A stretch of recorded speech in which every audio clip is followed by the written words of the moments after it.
Hello Chinese নাস্তা সকালবেলা আজকে প্রথম দিন হোটেলের নাস্তা খাচ্ছি আমরা। এগুলো হোটেলের নাস্তা, এটা চাইনিজ খাবার। যাতে তোমাদের ইউটিউবে ভিডিওটি দেখেছিলাম, আজ আমরা সরাসরি চাইনিজ এই নাস্তা খাচ্ছি। যারা চাইনিজ আমাদের দেখিয়েছে কীভাবে ইউটিউবে খায়, আজ আমরা খাচ্ছি। এইটা চাইনিজ নাস্তা,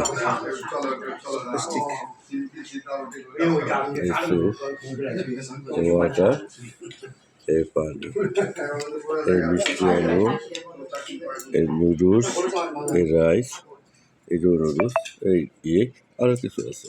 ধন্যবাদ। চাইনিজ খাবার আসতে শুরু করলাম। চাইনিজ খাবার চাইনিজ খাবার এতদিন শুধু দেখে আসলাম, আজ আমরা খাচ্ছি। ওই যে উনি খাইতেছে চাইনিজ নাস্তা।